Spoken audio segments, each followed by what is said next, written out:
I'm Fatheree. This is Dave. And this is Tex-Trek.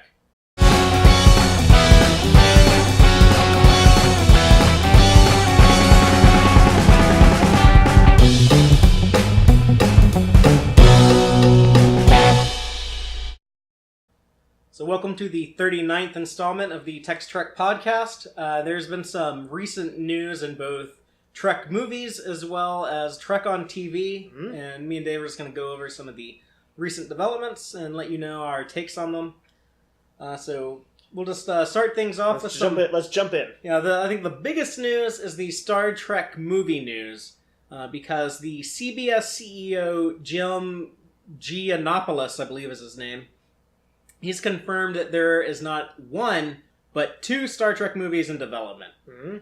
When that first came out and there wasn't any more information than that, I was like, is this just a guy talking? You know, is it like in early development and who knows if it'll ever happen?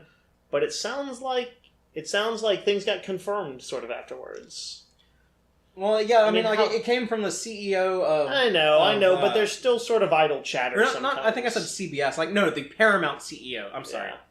I'm sorry. Not Les Moonves is the guy at CBS. But more information did emerge.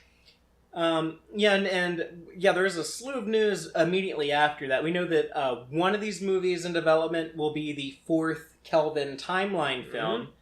And according to a lot of the Hollywood trades like The Wrap and Deadline and Hollywood Reporter, there are reports that Paramount and Bad Robot are talking to a British director named S.J. Clarkson to take the helm for the fourth Kelvin movie. Right, and all the headlines about this were like freaking their shit because it's a woman, and that is the first time a feature film has been directed by a woman. Yeah, a Star Trek feature film. Well, yeah, women have directed several of the TV episodes. Number of episodes, right. Going back to, I believe, the 80s. Mm-hmm. But, this would be the first time a Star Trek movie is directed by a woman. And this would also be S.J. Clarkson's first feature film. She's worked on a lot of...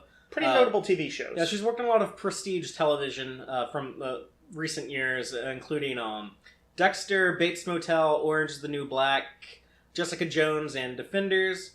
The only ones of those I've watched is Jessica Jones, which I really like, and Defenders, which I really don't like. So I can jump in on all three of the other ones, at least to some degree. Dexter, I've seen the first 2 or 3 seasons, and I was kind of told that it kind of goes downhill from there. I really enjoyed Dexter. It's a lot of fun. Orange is the New Black, I started watching at some point, but didn't finish, only because I'm me and I don't really commit to TV shows. But the first few episodes were great. I honestly thought it was an excellent show. And Bates Motel is a guilty pleasure, where I watched the whole first season at one point. It's like a little prequel to Psycho that shows sort of the early years of Norman Bates. And I found it good, trashy fun. Above average for the kind of show it was, but it was kind of a trashy show, and I liked it though. This bodes well for me. I think those are all shows that were either good shows or had good parts to them. It's hard to judge off of TV because TV directors don't really have much influence. On movies, they're the most influential person. They're kind of in charge.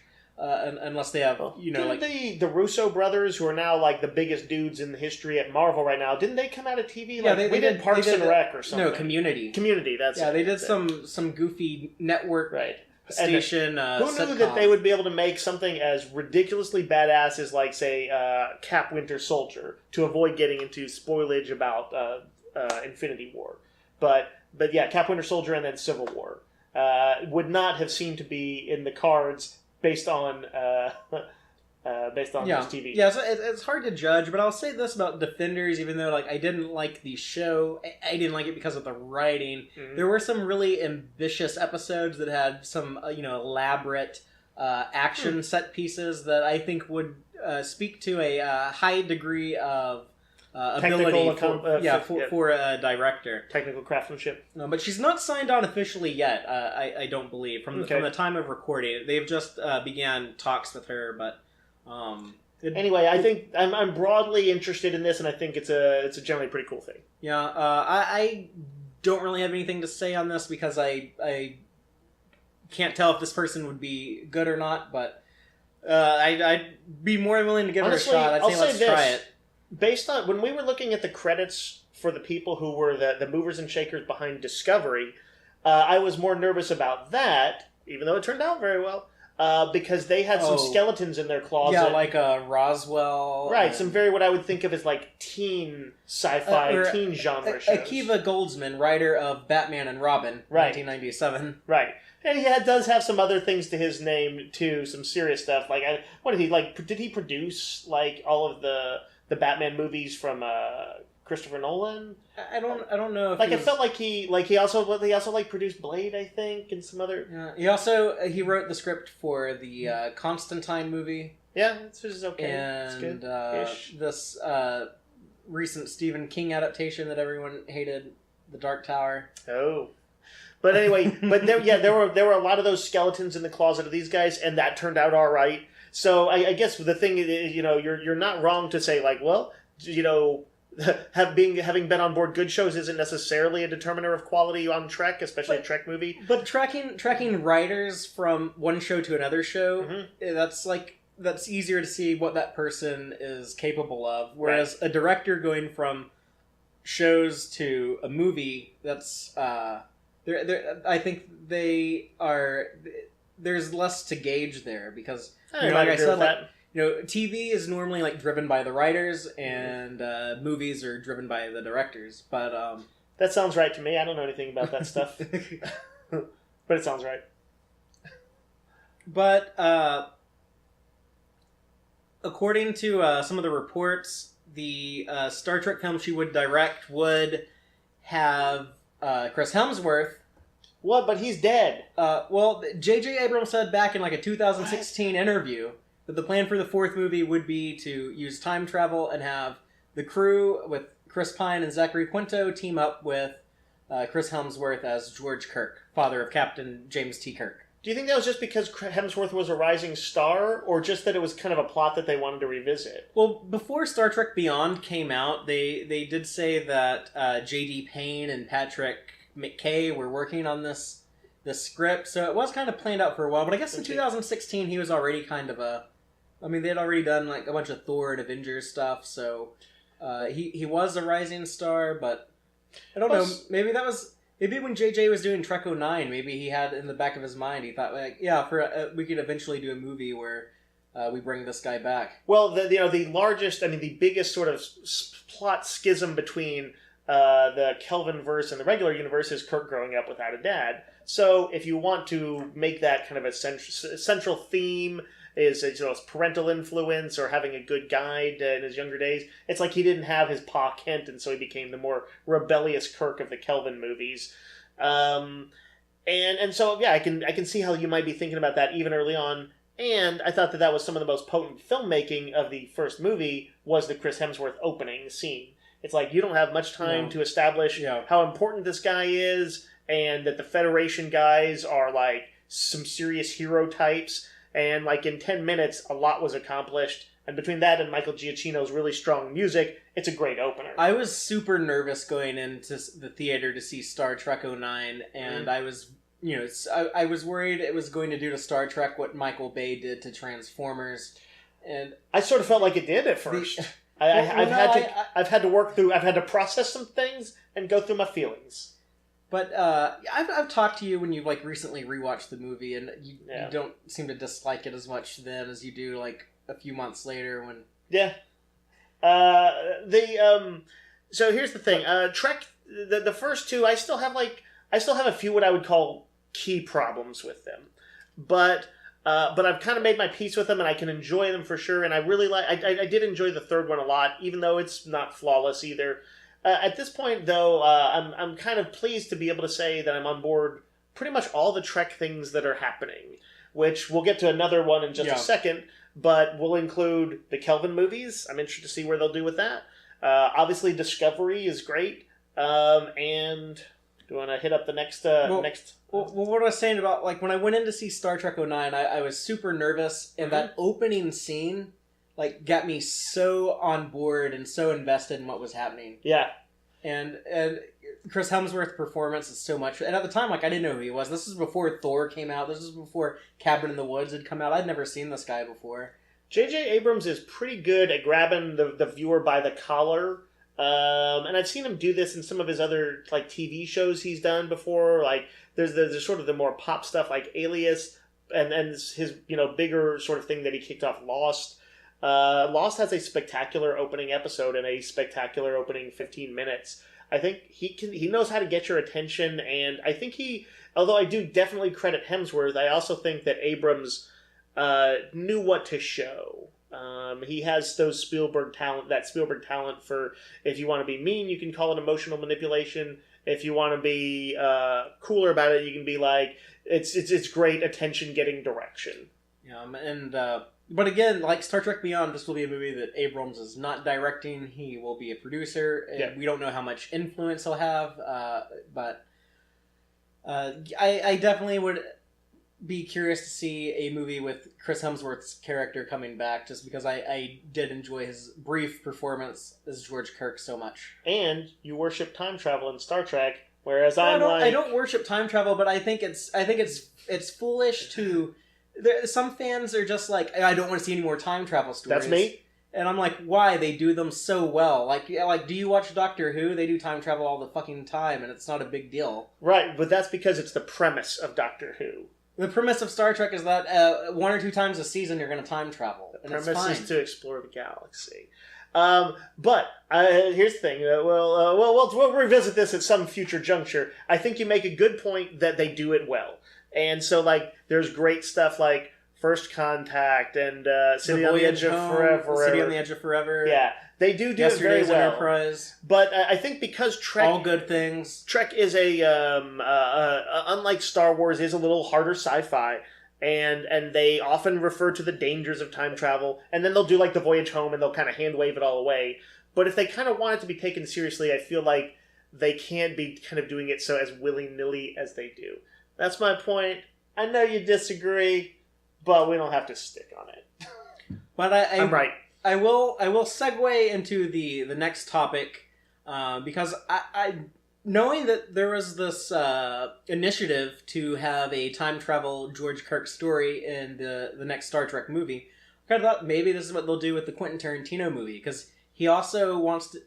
I don't know if this is what he wants to do, but he says he really likes the City on the Edge of Forever and Yesterday's Enterprise. He loves that idea of having to preserve the mythology of Star Trek. Mm-hmm. So I thought maybe they could marry those two ideas together. But no, we find out that the Quentin Tarantino Star Trek movie is completely different from the fourth Kelvin Timeline movie. It's still being written by Mark L. Smith, writer of The Revenant. And for those what's kind of weird about that is, like, I would expect... I guess I assumed that Tarantino would be penning it maybe with a few other people, but it would be very Tarantino no matter what. And I'm sure it still will be, but...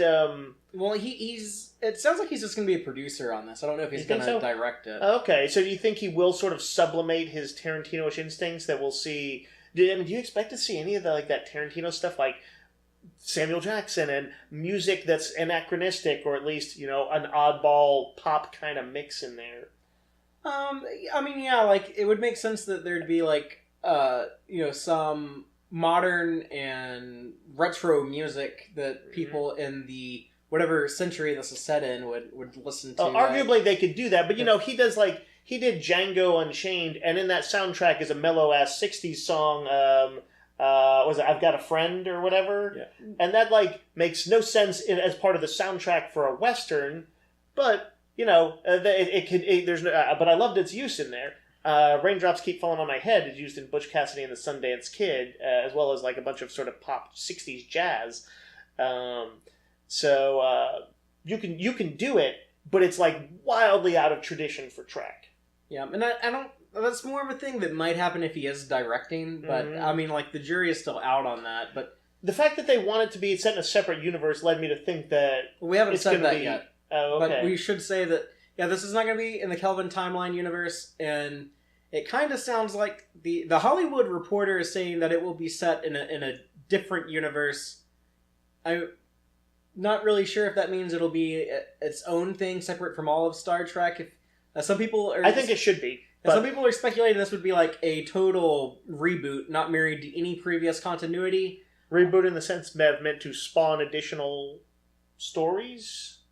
Yeah, they or because I always assumed it would be like either a complete one-off thing, or it would be to bring up a comics metaphor, more like the Ultimate Universe in Marvel, where if it was gonna have follow-ups, it would still be kind of its own little thing, and you would always kind of know this ain't main Trek. Yeah, it's cool. We hope you enjoy it, but it's not the main thing. For people who don't know about comic books, the Ultimate Comics was a thing that Marvel Comics did, where they made Ultimate Spider-Man and a comic called Ultimate X-Men, and they were all set in their own universe, separate from the larger Marvel universe that had decades of continuity, where they could. This was around the year 2000, and they launched here's Spider-Man as almost movie style, as if you had never heard of any Spider-Man before. No decades of backstory. You got to see him rebuilt from the ground up as he would have been conceived in the year 2000, and the same for X-Men and so on. A better example might be the on the other side, DC. They did All-Star Superman, which is set in its own continuity. So you don't have to know any of the other stuff to read it. Or they also did Superman Earth 1 and Batman Earth 1. Right. The comic companies all kind of periodically recognize, yes, some people can be intimidated by the decades of history the characters have, and they'll do these little side projects where characters are kind of re-envisioned. Oftentimes this not unlike how the movies do them, just for comics. Sometimes as if they're the only hero in that universe. Anyway, we don't know where Star Trek is going to fall, or where this Tarantino project is going to fall along those lines. But the interesting thing is that a lot of the Kelvin Timeline actors, John Cho and Carl Urban and Zachary Quinto and Simon Pegg, they've been saying for a while now that, there's multiple scripts that they're working on. And I always thought that meant that there's just, two different teams writing different scripts, and eventually, the studio or whoever would pick, okay, we're going to take this script and make this movie. Mm-hmm. But no, it's actually going to be two different movies. Because all of these actors that seem to have been in the loop on that, I'm not sure if I buy this idea that this one will be in its separate own continuity. It kind of sounds like... It would certainly be weird to have it as a separate continuity, but using the Kelvin Timeline actors. Yeah, if these guys were, if they were receiving any updates on this, to me, that kind of sounds like they're going to do two different Kelvin movies back to back, but the idea of Quentin Tarantino having his own little Star Trek universe, I guess, might be interesting. And you could, in your headcanon, keep it all in continuity, just think it's a different parallel universe. But I really wonder, his sensibilities do not, in my head, in any way really fit Trek. He understands Trek, though. If you listen to him talk about it in that podcast that got all that attention. But he would have to, really... if he is directing, if he directs, then he would have to, I think, sublimate his instincts to a wild degree. The closest I've seen him do that before is Jackie Brown, where he was adapting an Elmore Leonard novel. And it felt Elmore Leonard-ish, but it still felt pretty Tarantino-ish. Yeah, it felt very Tarantino-ish. But I remember a time when I thought, man, it sounds really weird. He's going to do, this action movie with World War II soldiers. No, Inglourious Basterds isn't really that much of an action movie, right? But Django Unchained definitely. But yeah, that sounded weird. He's gonna do a World War II movie that doesn't really seem to fit with what he does. But Trek fits less than any of that stuff. All of those ones have less than a western. There's exploitation western. There's a long tradition of that, and that's the genre he loves the most, or has his foot dipped most in. There's exploitation that. There's exploitation World War II movies, or at least kind of I don't want to say trashier ones, but there's caper and heist movies and the stuff that influenced him, you could do some of that stuff in a Star Trek movie, though. Kind of how Ant-Man is a superhero movie, but it's also a heist movie. Yeah. You could do. It's just they have to steal a starship, in Star Trek 3 or something like that. Right. It's just that he doesn't just it's not just the plot with him. It's the dialogue. It's the film stock. It's the soundtrack. He usually has such a degree of control over that they his fingerprint is indelible on them. And Trek is one of those things where people freak their shit just because Rihanna did a closing song to Star Trek 3 in the Abrams verse, and they're no, Star Trek does not have pop music. Star Trek does orchestral soundtracks. So the notion of say Tarantino soundtracks overlaying a Star Trek thing, if he did that, is much more mind-boggling. Yeah, and it is a little frightening because he's a guy who has enough clout that a studio might be yeah, do whatever you want. Yeah. And we get some ridiculous shit. Right. The thing I said... I don't necessarily want hyper-violent torture scenes in Star Trek. But, there's that tradition of, like Khan putting the steady eels in people, which, freaked me out as, hell as a kid. Yeah. Tarantino, I absolutely see doing some equivalent of a scene like that. You were a sensitive little kid, it sounds like. I don't know. I saw Blade Runner and Dawn of the Dead and a bunch of other kind of hardcore stuff, but I'm a sensitive kid. I'm a sensitive adult. I don't. If you think you can embarrass me with it, sir, especially on a Star Trek podcast, I'm not trying to embarrass you. Then you're dead wrong. No, some of these things you talk about, getting freaked out by steady ills. Oh. Well, so I should say that, when I say that, usually I mean that I was also entranced by it. You said you don't like superheroes saying the fuck word because you want kids to have a cool superhero realm where they don't have to deal with nasty adult stuff. I was actually thinking about swearing for kids the other day, and then part of it is that kids kind of don't yet know the boundaries of language and stuff like that, and so them being around swearing kind of both actually deprives swearing of its impact because it's kind of it's transgressive and it lends impact to language. I'm just saying, there's a reason. I'm not throwing these out blindly because I think it's white bread puritanical or something like that. But I saw Dawn of the Dead at a young age. I became obsessed with horror. I saw Excalibur at a young age, and I became obsessed with fantasy. I loved Star Trek too. But those steady eels the violence does unnerve me. Does it still unnerve you? Does it freak you a out to little watch bit. It now? Yeah, Reservoir Dogs is a movie, I didn't watch it for a few years after I watched it because, the torture scene was so violent. That's kind of how I am with the movie Antichrist, which I think was a terrible movie. I haven't seen it, though, but the one movie I've seen from that director I really liked, so I'm going to get around to it. I won't watch it with you. I know the scene you're talking about, but we should probably take it back to Trek, as interesting as this diversion has been into my childhood. Yeah, but so Tarantino Trek, it's still really intriguing. We're both Tarantino fans. Yeah, if they even if it is craziest Tarantino possible, or if it's Tarantino the same sensibilities he brought to Django and Reservoir Dogs and Kill Bill and all that, I'm still interested in it. I feel like we've got a good grounded show and a pretty good, at least solid movie series already. So, you know what? Life needs some chances sometimes. But yeah, I think the biggest takeaway from this is, for a while we didn't hear any news on this, but it sounds like it's still happening. The Tarantino Trek I thought it was dead. Yeah, I thought it was dead. The wheels are still turning on that one, so...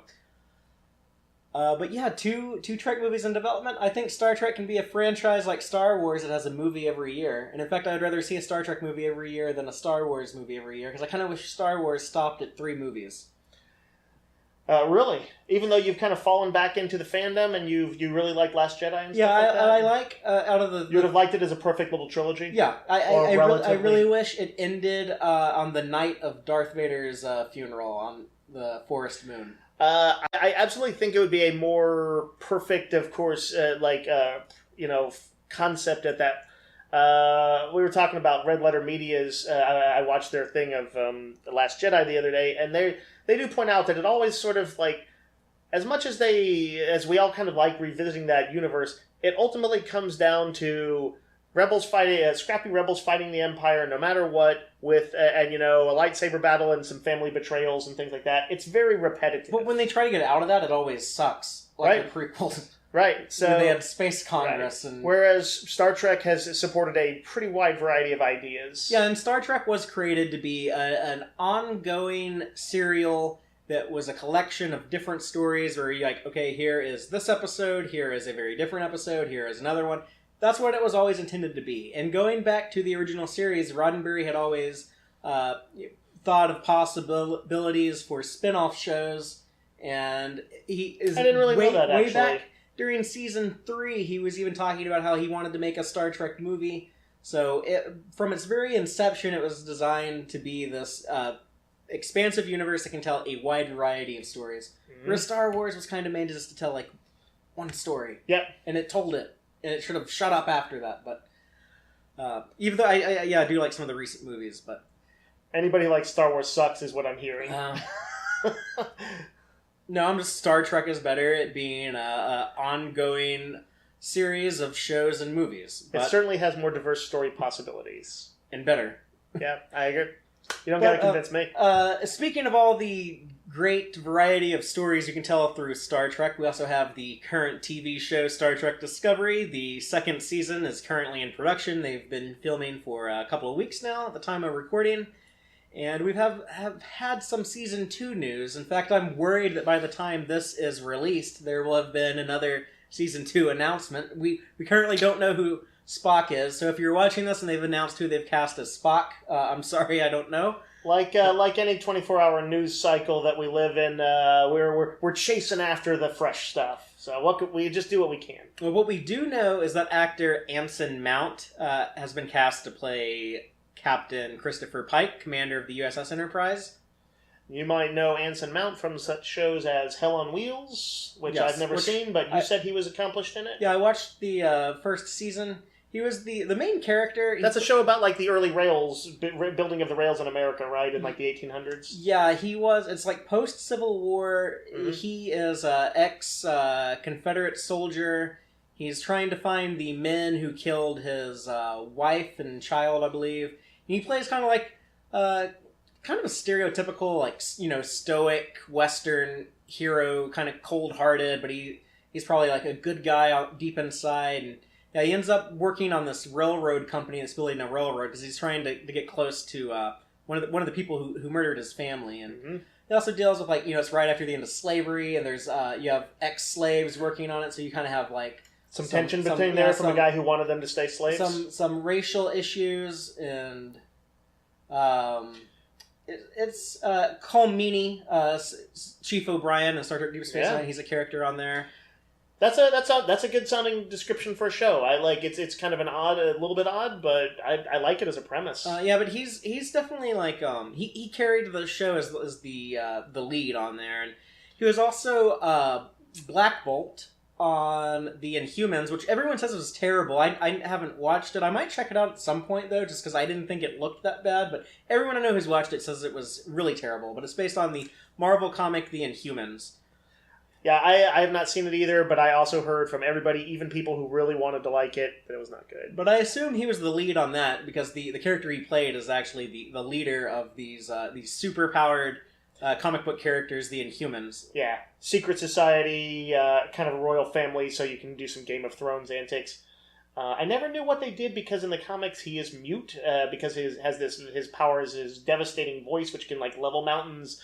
And I'm like, but like for an actor, he's not mute.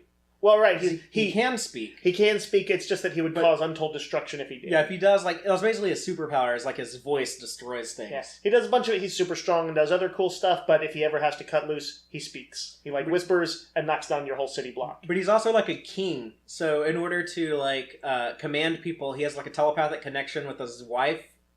Medusa, and she tells everyone what he's thinking. I assume that they found some way to allow Anson Mount to speak, even if it's only like telepathic. Yeah, maybe stuff. He could like speak to her. I'm almost certain that they must have. So, but who else do we have in here? And we also have the comedian who I've never heard of, but I've heard good stuff about her, Tig Notaro. And she has a name that sounds like a space name. Well, her character's name is going to be Denise Reno. What? And she'll be chief engineer on the USS Hiawatha. Oh, Hiawatha. Hiawatha, like the Indian. Yeah. Which we don't have any idea what the Hiawatha's role is going to be. Like, to us, it's big enough that Discovery is meeting the Enterprise, but apparently there will be at least some other notable presence ship show up enough to make a point of like casting her as the chief engineer. Tig Notaro is kind of notable for, like, I think kind of like her comedy, just from what little I know. I heard it, like, she notably went through a big battle with cancer and kind of had a show where it was kind of part confessional, part comedy, dark comedy, obviously, and serious personal stuff. I remember at the time, before he kind of became a less viable person, what's his name? Louis C.K., I think, like, produced the TV special of that, and he was, like, friends with her, and I remember him talking about her and talking her up.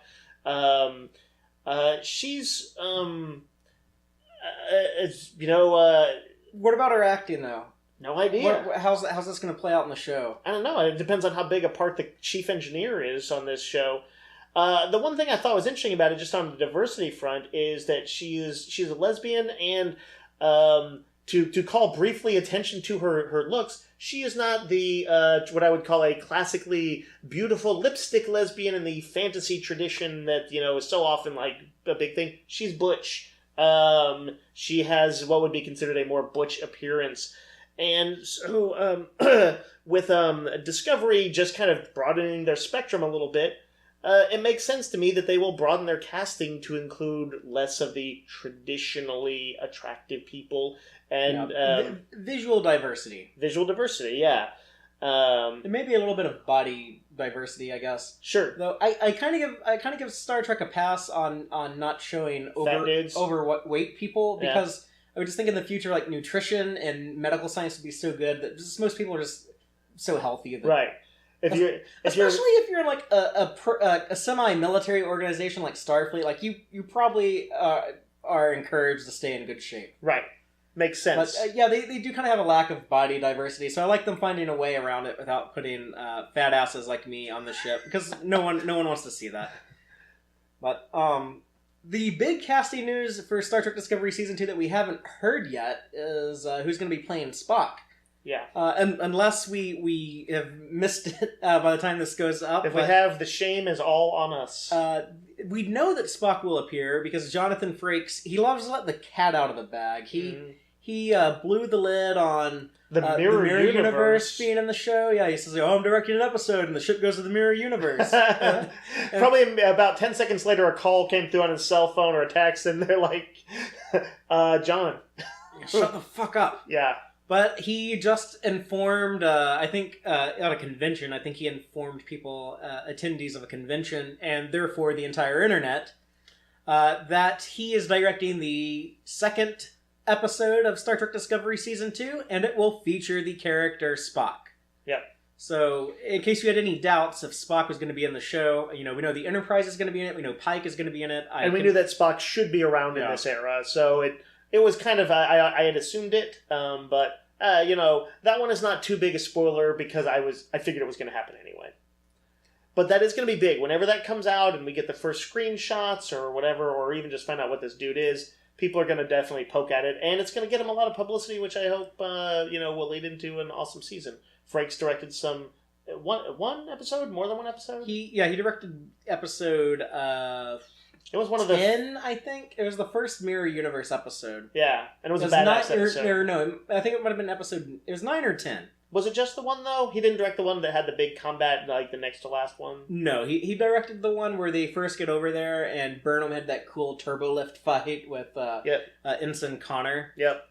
Or the Mirror Universe Connor, I'm happy to have Frakes on board.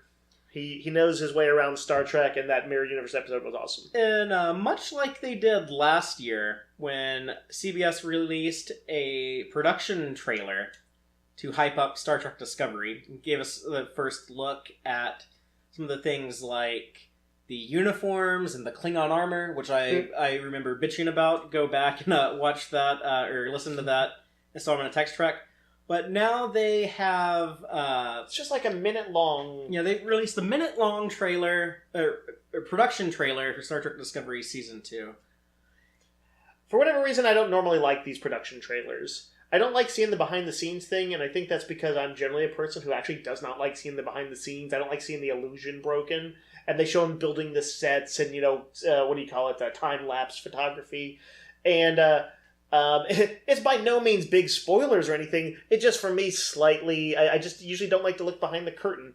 But you do get to see a few little glimpses of some things to come. Yeah, it looks like we get a look. Go back and watch it. If you're checking us out on YouTube, you're going to be seeing a still image of this. But we have what looks like Captain Pike in a gold Starfleet uniform. The traditional Kirk-type uniform. Did he, in the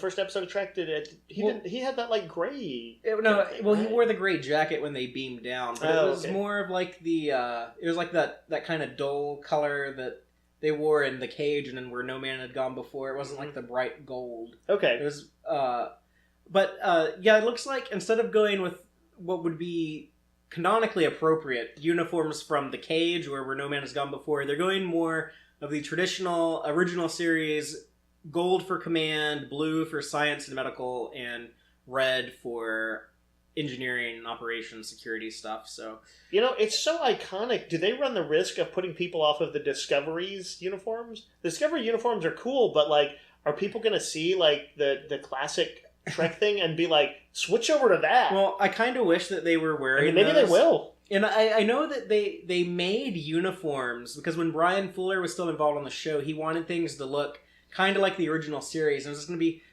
not dissimilar from the Kelvin movies. It would be kind of like updated versions of the gold, blue, and red. Mm-hmm. And some people who got to like visit the set when they were producing the original series, and they're like, allowing like some media people to come take a look at what they were doing. Some people saw like that early version of the uniforms that they developed, and yeah, I always kind of wish that they had gone with that. I love the Discovery uniforms, but like the mono chromatic stuff, it's just like everyone's wearing blue. I think the sets of the ships on Discovery come off as a little too sterile. That's my only complaint. I want things to be more bright and colorful, like the original series. Overall, where were you on the maroon uniforms that started with Star Trek 2? I don't love those. A lot of people love the maroon monsters, but you know what? I loved it back as a kid, and I still like that particular brand of 80s futurism with that kind of what was it? The popped collar that Kirk's jacket had and stuff with the kind of. I think how they can unbutton it because this is a wraparound thing and they can like unbutton it to wind down when they're off duty. Yeah, like I think it's a very well designed. Like they did a great job with it. But it works fine. It's just not my preference. As time has passed, though, it has fallen away a little bit because I do prefer the kind of the brighter, more energetic original series and Next Generation look. And I can relate to that because as a kid, I really loved the Star Trek First Contact uniforms, the black and gray. Yep. They look cool. And then they had those on Deep Space Nine, and I loved that. And everybody, by the way, as a kid, liked military shit. But, that looked more military. I always thought those were my favorite until we started doing Tex-Trek, and I was getting images for our videos, and I would download all these. You're like, what's more interesting? So I download all these different screenshots, and I found that I love all the more colorful uniforms. And whenever I'm getting images from Discovery or the original series movies, or from kind of somber, like Deep Space Nine after they switched to the black and gray, I'm like, it's not fun looking at all these images. I like the the red and the gold. I would actually be, just as an aside, I'd be curious to hear anybody respond back and say where you stand on the Trek uniforms. Yeah, let us know what your favorite uniform is. I do think it would be interesting if, here's the thing. First season of Discovery, especially with the Discovery on what was clearly a kind of stealthy, kind of secretive mission stuff, the dark uniforms absolutely made sense, aside from looking good. They do look good. Depending on what they become afterwards, whether it kind of becomes in some ways a more traditional Trek show or where they decide to take it, I would not mind seeing them do versions of Kirk's era costumes. It might make it feel less unique though. So I haven't made up my head. They have said that the plan is to transition more to a TOS look, and even though it wouldn't be canonically correct to have original series style uniforms at this point, they made it clear that they're not that worried about the visual canon. And I would prefer changing to what we're looking at here for Pike and the Enterprise crew from this production trailer. Another interesting thing is that we see Michael Burnham in a corridor at what looks like Section 3F, and that is also where Commander Spock's quarters were on the Enterprise, where we see, when Nurse Chapel was bringing plomeek soup to Spock in the episode Amok Time, his quarters were Spock don't want that soup. Section 3F 25, I believe. Or 3F125. So a strong, perhaps, hint that Burnham and Spock will cross paths sooner rather than later, maybe. Yeah. Although who knows? I guess when that occurs. And we do get, a few other looks at what could be the Enterprise. It looks pretty different from the original series. Is that a heads-up display somewhere, or like a? Yeah, so what we're looking at now looks like it could be like a computer console display on the Enterprise bridge. Yep. Definitely looks more Discovery than TOS. Well, it has the classic Delta on it against the star field, and it says USS Enterprise. So. Yeah, and there's instead of having a bunch of multicolored buttons, everything is that cool blue that they love to use in sci-fi these days. Might make all this stuff look really dated in the future. Maybe so. Well, see, here's the thing. It always looks cool because it looks like kind of like that interior, darker submarine lighting that we're used to in submarine movies. But, like, in real life, you would think that they want to be able to see stuff. In that sense, the Kelvin verse was probably, like, the most nicely lit. most practical. Right, they can see what they're doing. That's why they're happy. But they did try to add a little bit of TOS color. I guess there's one red button and one gold button. So, yeah. I guess, nice try. But, no, I'm okay with, like, my thing with stuff like that is it's hard to justify why the original series consoles look like they're made out of jelly beans when we kind of have a better idea now of what futuristic interfaces are going to be like. And I'm okay with them using touchscreens. I think it'd be cool if they had touchscreens that had like the colorful buttons on them. Right. It would be nice if they could find a medium, but I don't feel a burning need to see them flipping physical switches and pressing big buttons and stuff like that. That are completely unlabeled. Yeah. Try playing Star Trek Bridge Crew on the TOS bridge. Yeah. It's a pain in the ass because all the buttons are unlabeled unless you can toggle on this little display that labels everything, but then you have all this clutter. That's just how skillful Chekhov and Sulu and those guys were. They're like, they don't even need it. Yeah. And I know like the fan-in explanation is that like, yeah, so like someone could take over the ship because it'd be too fucking difficult to operate. So, did somebody really say that? That's stupid. Yeah. Let's be realistic enough. Let's be mature enough to acknowledge there were simply the limitations of the technology at the time. And I love how that show looks visually. I do too, yeah. I would not change a thing. I'm not taking anything away from it. But recreating it simply makes no sense. We need there's a new visual era. We simply cannot turn back the clock. Even though it was cool when they recreated it on Enterprise on In a Mirror Darkly. Yeah. That was kind of and it was cool too, like when they traveled back in Deep Space Nine to the Trouble with Tribbles. What was that episode? DS9 episode called? Trials and Tribulations. Trials and Tribulations. When they did that, of course, they were literally using that footage. But had they wanted, they could have taken that footage and doctored it, at least the tech of it. Yeah, but that would have cost so much more money. Right, but I'm saying, like, it's conceivable. It could have been done. Would we want it to have been done? No, part of the fun was seeing them kind of in somewhat anachronistic surroundings. And something that is so evocative of the 60s. But, yeah, don't need for them to be stifled by it. But not only does it look like they're building sets for the Enterprise, but we get a little bit of look at some of the set design plans. We see blueprints that are labeled things like Section 31 Bridge Lab and L'Rell's Chambers. So her story is not done. Yeah, so we are getting more L'Rell and we're getting more Section 31, which if you watch the deleted scene that they cut from the final episode, we know that Section 31 recruits or attempts to recruit. Yeah, the Mirror Universe Philippa Georgiou. Yep. And that's the explanation for the black badge in episode 3. Yep.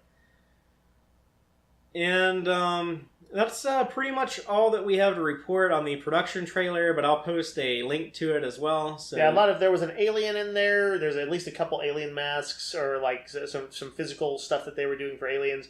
There's some set designs and they're building up the superstructure of various sets. But that's all the big ones.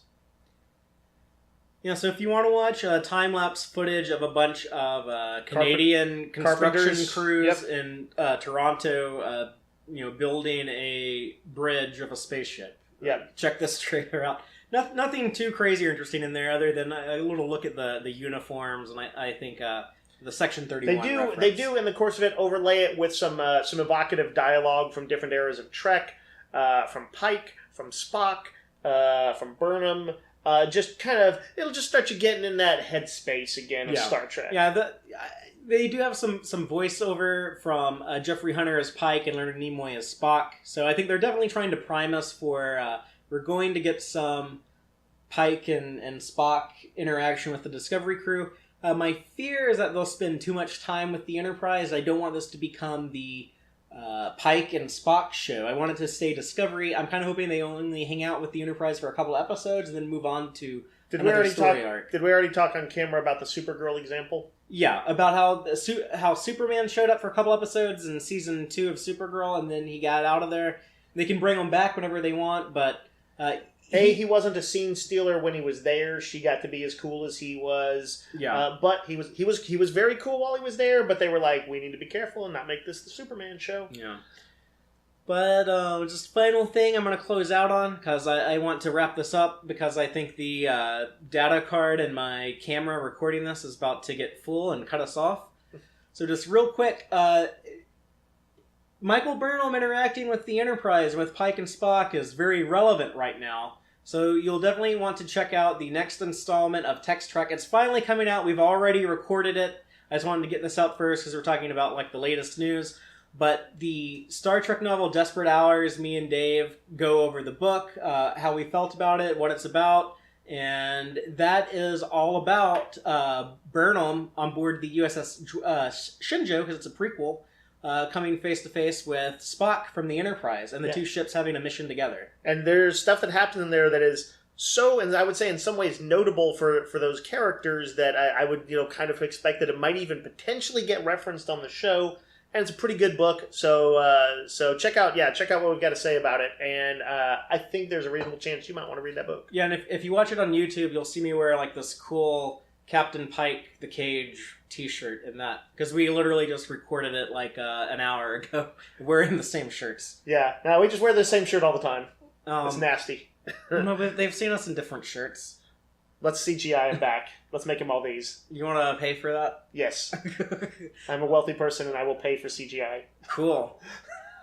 Well, that's all we have for now, but we will have the Desperate Hours podcast available soon, and we have a lot planned out for the rest of the year. Mm-hmm. We're going to be talking about some Mirror Universe stuff, hopefully throughout the month of May, and we plan on talking about some Star Trek movies this summer, and get into some Deep Space Nine talk for the 25th anniversary of Deep Space Nine. But yeah, Desperate Hours is coming up next. We'll see you there, and until then, live long and prosper, y'all. Thank all of you so much for checking out this installment of Tex-Trek. I hope you enjoyed it. Please be sure to like our YouTube videos and subscribe to our channel. Audio-only version of episodes are available at our website, www.tex-trek.com. Please check out our site, especially if you just want an audio-only podcast. We have that available for you. Y'all can also keep up with us online. You can follow us on Twitter at TXTrek, or you can check us out on Facebook at www.facebook.com/tex-trek. Please, by all means, let us know what you think by dropping a comment anywhere you see fit. We definitely want to hear your feedback. Let us know what you liked and what you would like to see more of, what you would like to see differently going forward. If you want to email me directly, go ahead. I can be reached at fathereeactual@tex-trek.com. Thank all y'all again. Take care.